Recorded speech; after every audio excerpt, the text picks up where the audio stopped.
What's up, everybody? Welcome to Podcast Now. I'm Alex. In this video, I want to talk about one of my favorite games of all time, PlayStation AllStars Battle Royale. Shuhei Yoshida, obviously legend of PlayStation. Ever since he's left, he's been in a lot of different interviews, and he's been asked a lot of questions.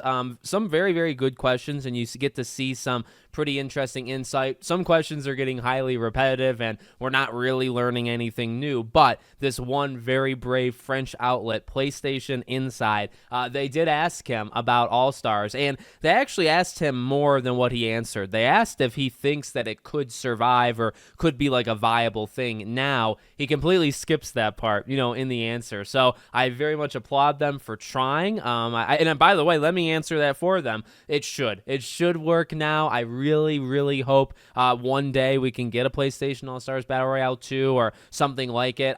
Very honestly, much don't expect it. I think it's something that will probably never happen in terms of the list of like Sly and Infamous and Killzone and Resistance. I really think All-Stars is probably the least likely thing that could possibly ever happen from them. That's my opinion right now. But he was asked about the game, and he was asked again, like, could it, work now? But also, what happened? Like, why did it fail? And I feel like we've heard this a few times, like the question kind of being asked, but his answer is rather interesting. So he says, at the time the game was released, the Super Smash Bros. Style Battle Royale was all the rage. And during the design phase, we had two choices. The first was to make a copy of what already existed and rely on the appeal of PlayStation's iconic characters to achieve success. The second option was to go for something more original, with gameplay based on earning action points to eliminate your opponents using a bar at the bottom of the screen, if you remember. Either way, players would have had complaints about the game because we were entering the realm of Smash Bros., which is legendary.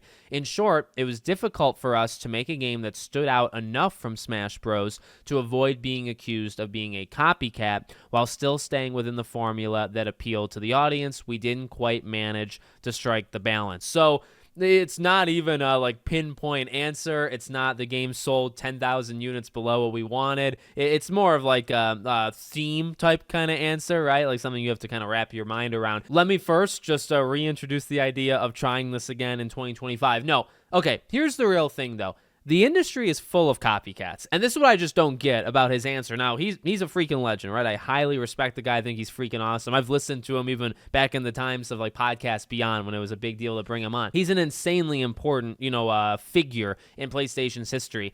I just, like, when it comes to that, we've gotten it before. The thing that's surprising, and I've said this time and time again, PlayStation in a lot of ways is, not always, but they are generally in certain things ahead of the curve. And something like that, it's like we've gotten those games since then, and they've managed to kind of stand out. Like Nickelodeon All-Stars Brawl, Multiverses, which, yeah, that game, taking it a different kind of way. All-Stars wasn't trying to take it in the same kind of realm as Multiverses, and that game is shutting down actually at the end of this month. But like we've had, I think with Nickelodeon is probably the better example. Like we've had games that have tried it and have relied on the IP and have like managed to carve out a thing. I think the difficult thing is like even if you manage to carve it out, like what is the market share? Like how much money, how many players can you get in?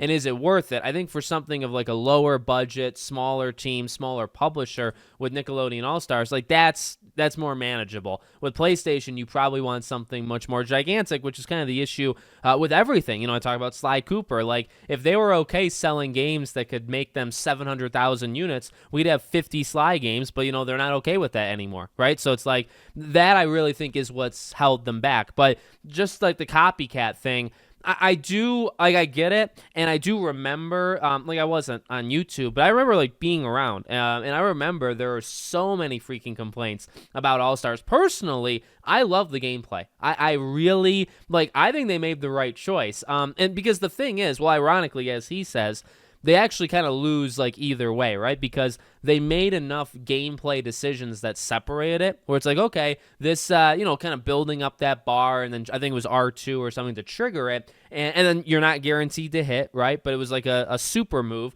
that's the thing that can eliminate your opponent. I thought that was awesome. I thought that had very cool like gameplay strategy, built in.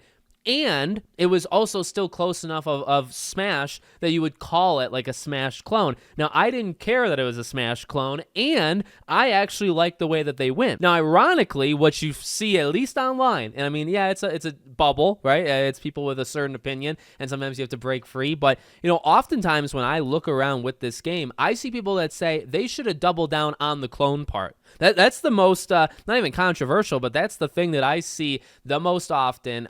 To his point, with me, it's like it's a clone, but then also I can appreciate, and I actually liked the decisions that they made.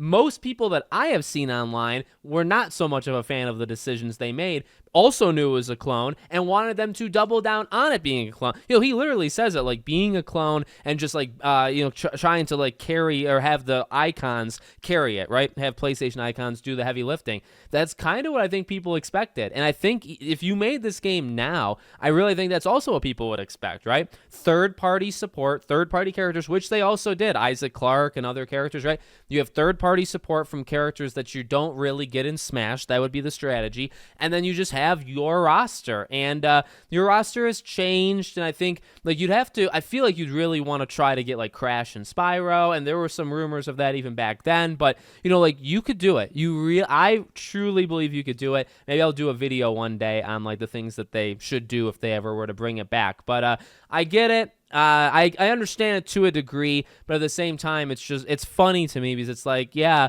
people I don't think actually were mad that it was a clone. Like, I don't think that stopped it in any way, because I still feel there's a market, and that's the word. There's a market for it. And as long as there's a market for it, like, you could sell it and you could still do something with it. If you recall, they formed a studio of, like, fighting game veterans, and that was a studio. They made the game, and then they shut down the studio. So, like, you're not getting it from them. It would have to be, these games too, they're highly specific. Like, you think about Smash, you can't just give Smash to, like, a random developer down the street and say, okay, make it. It requires a very specific group of people that specialize in a specific thing. So again, another reason why bringing it back, I think, would be insanely difficult. Even to do a remaster or a remake, it would be very, very hard to do that. So let me know what you guys think in the comments. Make sure, as always, you're subscribed to the channel, bell icon turned on, and I hope to see you all on the next one.